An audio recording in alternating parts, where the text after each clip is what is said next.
uwo Yesu namenye yandutiye byose, namuhaye umutima wanje nawe aramagije, ntabyago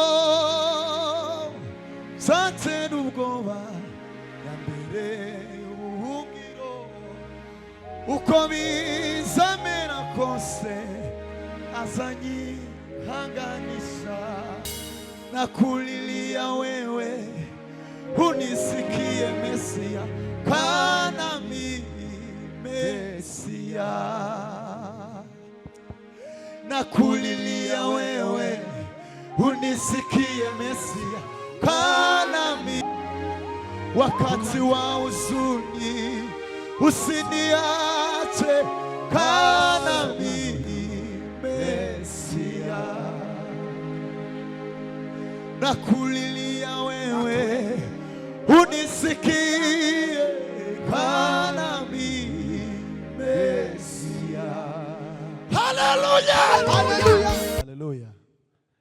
Reka tuzamure ibiganza duheze Imana icyubahiro. Haleluya. Twongere kandi tuzamure ibiganza, twese twuzamura Imana ibiganza. Haleluya. Twongere kandi haleluya, twongere kandi haleluya.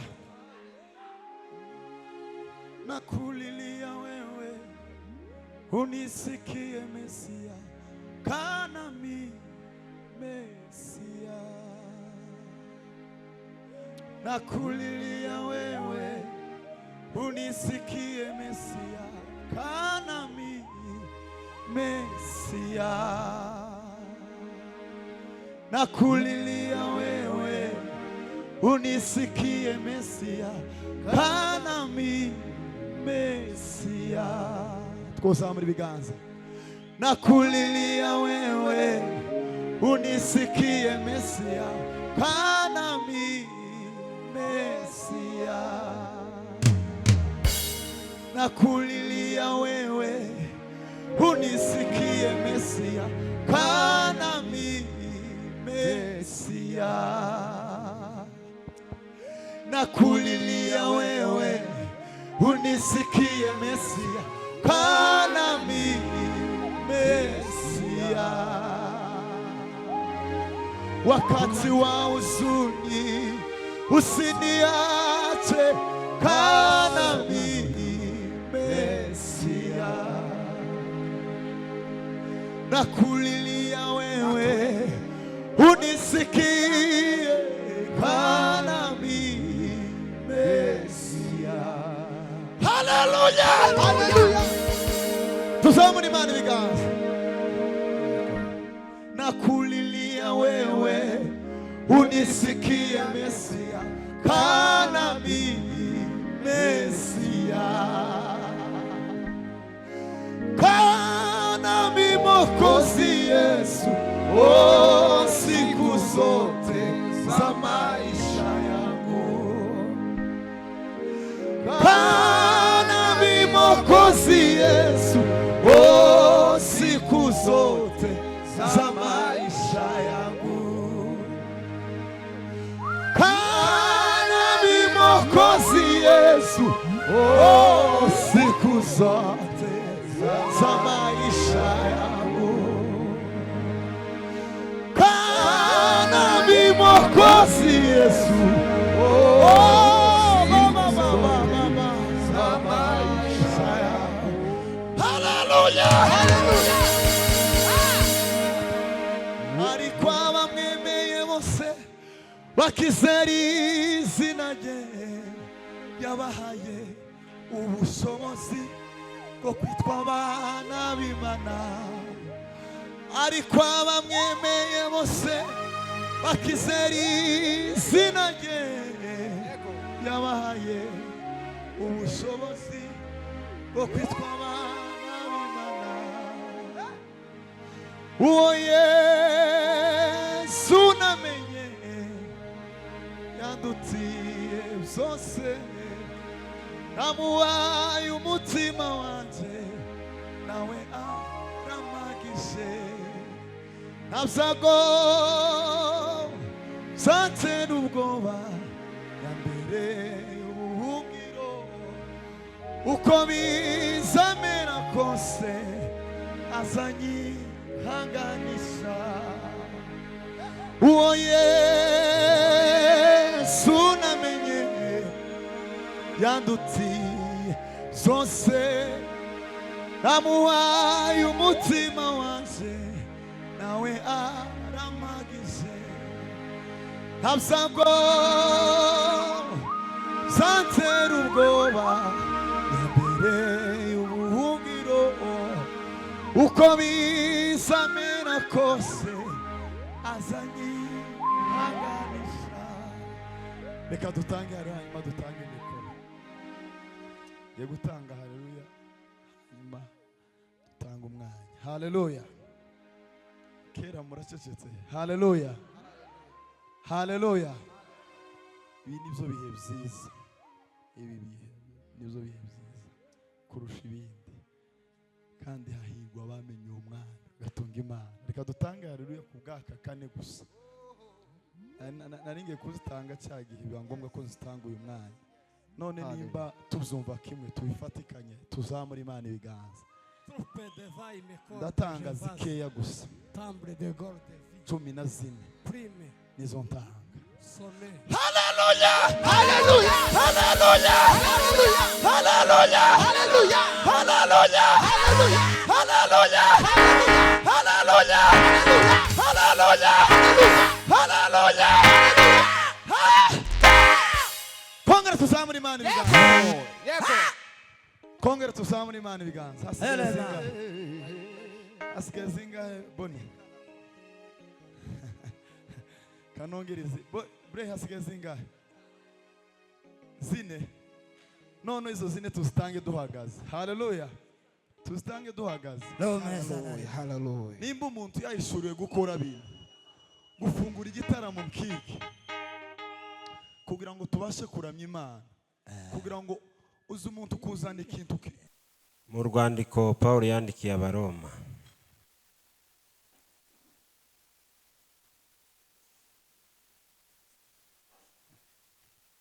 igice cya 6 turasoma umurongo wa mbere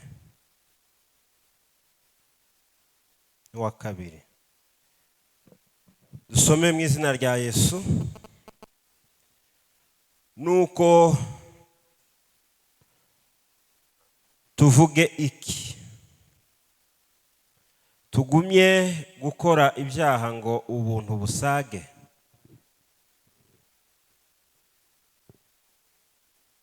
Ntibikabeho. Mbese twebwe twapfuye ku byaha twakomeza kubiramiramo? Twakomeza kuramira muri byo dute? Amen. Shimira Imana impaye umwanya mwiza wo kugira ngo tuganire ijambo ryayo. Ndashimira umukozi w'Imana Kiriki kutwakira, bashimira namwe mwese muteranye uyu mugoroba kugira ngo duhimbaze Imana. Ndagira ngo tuganire muri make iri jambo tumaze gusoma.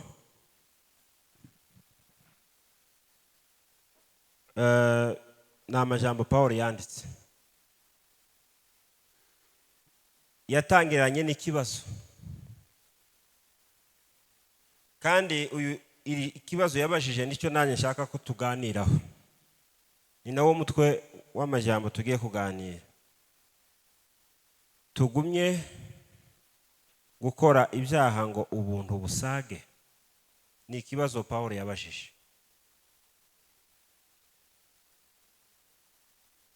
Kuki Pawulo yabajije kino kibazo?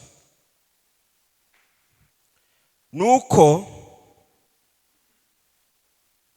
ku gice cya 5 umurongo wa 20 yari amaze kuvuga amajambo, aravuga ngo ku murongo wa 20 yaravuze ngo nyamara aho ibyaha byagwiriye niho ubu n'ubuntu bwarushijeho gusaga.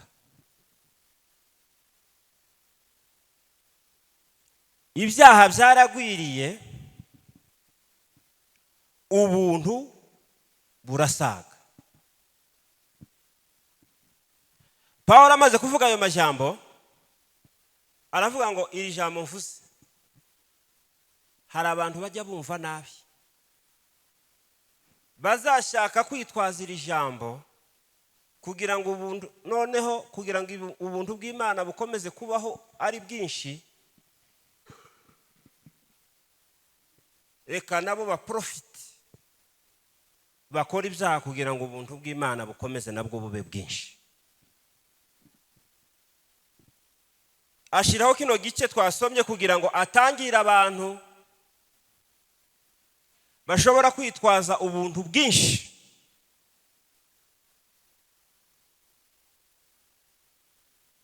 bagakora ibyaha.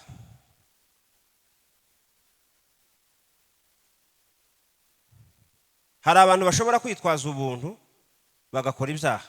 Reka mbashirireho kino gice cya 6 mbereke ko nta buryo buhari bwo gukora ibyaha kugira ngo ubuntu busage. Koko Pawulo yaravuze ati ibyaha byabaye byinshi, ibyaha byabaye byinshi, niko Pawulo yavuze.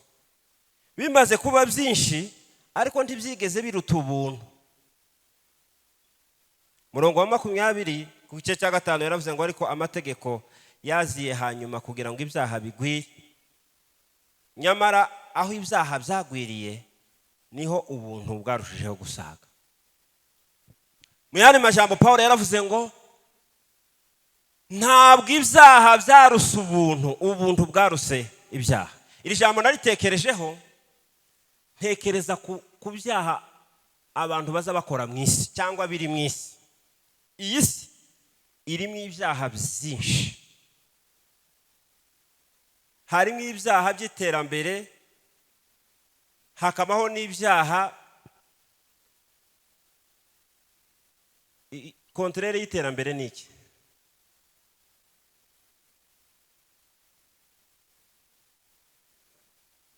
Iterambere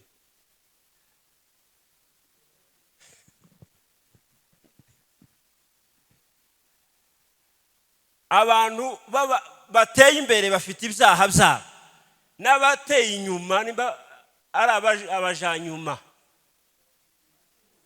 abakiri mu nzira hari n'abataranajya muri iyo nzira, nabo bafite ibyaha byabo. Abo mu migi bafite ibyaha by'ubusirimu byo mu rwego rwo hejuru, n'abo mu cyaro batagira na telefone, batagira na network, nabo bafite ibyabo. Hano mu isi harimo ibyaha. Hari ibyaha by'abanyabwenge, hakabaho n'ibyaha by'ibipfu, hari ibyaha by'uburyo bwose. Ibihugu biteye imbere birimo ibyaha, n'ibihugu biteye inyuma birimo ibyaha. Abakire, abakene, abantu bose bafite ibyaha. Ibyaha ikintu washaka hano mu isi ntukibure, ni ikintu cyitwa icyaha. Ibyaha byaragwiriye, ariko abantu ngo barabihakanaga ko bitariho. Imana ibazanira amategeko kugira ngo noneho ngo bigwire binagaragare, ibyaha biragwira. Ariko igitangaje nuko abantu bazabihakana. Imana yabonye abantu babahakana ibyaha, izana amategeko kugira ngo noneho bamenyekane kuko bafite ibyaha. Niyo mpamvu barimo bapfa mu isezerano rya kera, kubera kuko Imana yarababwiye ngo ndabafashe, mwari mwarihishe, ariko nabazaniye igipimo ko mufite ibyaha. Habe n'ubu nyine naha twicaye, ikintu cya mbere umuntu yakwihutira guhakana, cya mbere ni uguhakana ko nta cyaha afite, kandi byahereye muri Adamu iriya kera. Ariko Pawulo ahumuriza abantu, arababwira ngo aho ibyaha byagwiriye ubuntu bw'Imana bwarabiruse burabimira. Tekereza ibyaha biri muri nosi, biri muri quartier yawe urimo n'ahandi hose, noneho bikusanyirizo mu isi, ubuntu bw'Imana burabiruta. Kuko ubuntu bw'Imana bwaraje bumira ibyaha zose, ntibwasiga na kimwe. ubuntu bwamize ibyaha. Niko Pawulo yavuze. Yaravuze ati ubuntu bwaruse ibyaha. Amaze kuvuga gutyo, aravuga ko ibyaha byabaye byinshi, ubuntu burushaho gusaga. Ubuntu bwo ntibwabaye bwinshi, bwarasagutse, burarenga, bukwira isi n'ijuru, burenga ibitekerezo by'abantu. None dukomeze dukora ibyaha, ubuntu busage.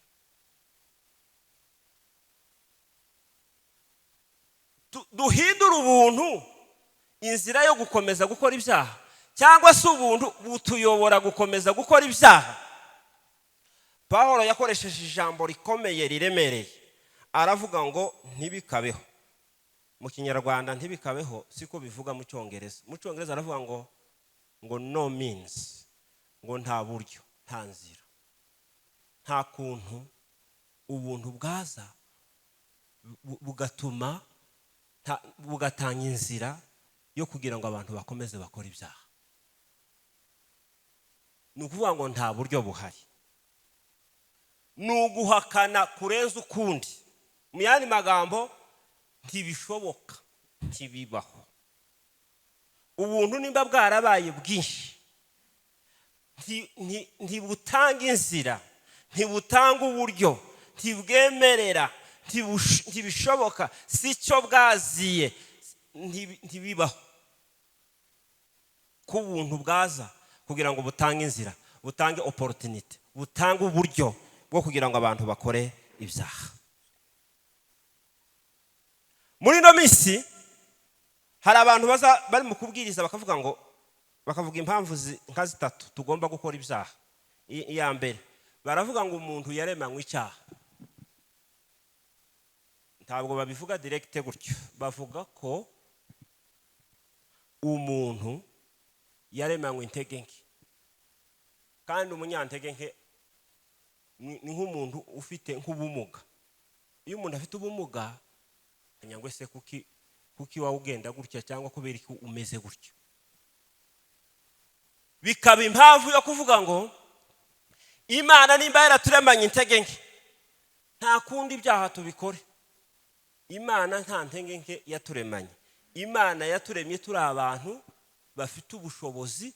Icyo yadusigiye gusa, icyo yatwimye ni kimwe. Imana ntiyaturemye nk'Imana, yatugize abantu ngo duhore tuyishingikirijeho. Ariko nta ntege nke yaturemanye kugira ngo tubashe gukora ibyaha. Ikindi cya kabiri gituma abantu bavuga ngo bafite impamvu yo gukora ibyaha, baravuga ngo dufite kamere, ngo kamere ngo ntizipfa, ngo kubera ko dufite kamere, ngo dufite icyaha cy'inkomoko, ngo kiba mu maraso, ngo kubera iyo mpamvu ngo ukoze icyaha nta kibazo, ngo kamere nta kundi twayigenza.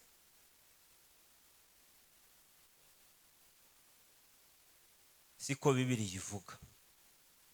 Bibiliya iravuga ngo kamere n'iruba ryayo Kristo yayibambye ku musaraba. Ku musaraba irabambye, niho iri. Yayibambuye ubwo ni mu yindi Bibiliya atari iyi ngiyi. Ntabwo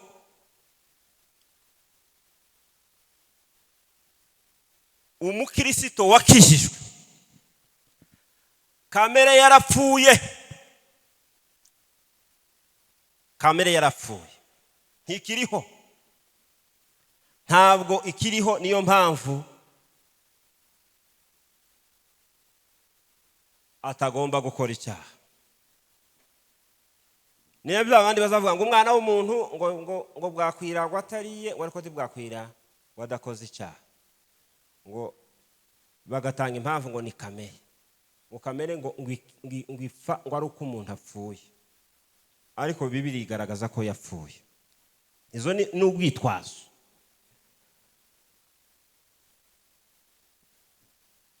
Pawulo yasubije ibisubizo bitatu nibyo nshaka kuvuga n'icyari. Impamvu tutagomba gukomeza gukora ibyaha kugira ngo ubuntu busage, impamvu hatariho uburyo, hatariho inzira zo gukomeza gukora ibyaha kugira ngo ubuntu busage, izo Pawulo yavuze. Mu yandi magambo, Pawulo yaravuze ngo ubuntu ntibwaziye kugira ngo butuyobore mu cyaha. Ubuntu ntibwaje kugira ngo buduheze liberty, buduheze kwishira no kwizana gukora ibyaha. Impamvu ya mbere, umva impamvu ya mbere Pawulo yasubije, impamvu utakomeza gukomereza gukora ibyaha. Ku gice cya 6 yavuze, ku murongo wa 2 yavuze ngo twebwe twapfuye ku byaha, twakomeza kuramira muri byo dute. Gupfa ku byaha, abantu bapfuye ku byaha bakomeza kuba bazima muri byo gute? Igisubizo cy'icyaha ni ugupfa, ntabwo ari ukwihwereza. Abanyedini baza bihwereza, umuzi guhwera ni ugufa udapfuye.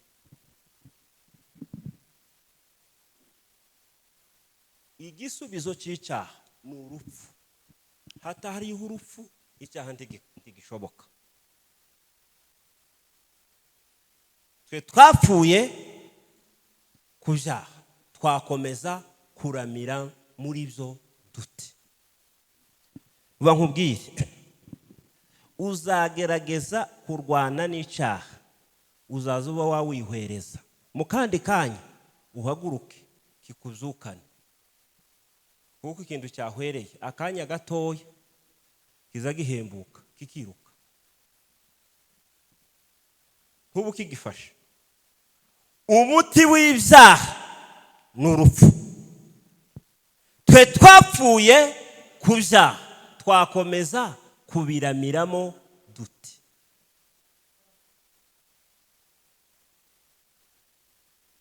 Ese twapfuye ryari? Twapfuye gute? Tiwipfishe, ugomba kumenya uko abantu baza bapfa ku cyaha. Gupfa ku cyaha bisobanuye iki? Amen. Haleluya. Ese gupfa ku byaha bisobanuye iki? Ibintu byose Pawulo yarabivuze.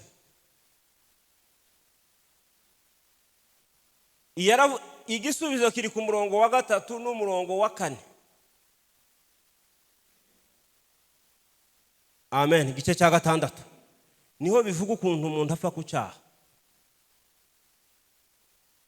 Ntiwihwereze ureke upfe ku cyaha. Bibiliya yavuze ngo ntimuzi yuko twese ababatijwe muri Yesu twabatirijwe no mu rupfu rwe. Nuko rero kubw'umubatizo twabambanywe nawe mu rupfu rwe, kugira ngo kuko Kristo yazuwe n'ubwiza bwa Data wa twese aba ariko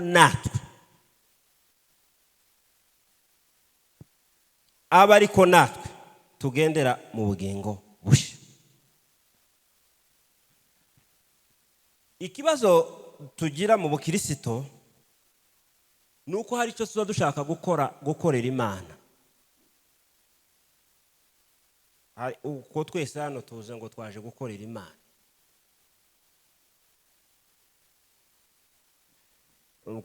Naje hano ngo naje gukorera Imana. Imana niyo idukorera, si twe tuyikorera. Ikenyikisi mu byakozwe n'intumwa igice cya 10 na 7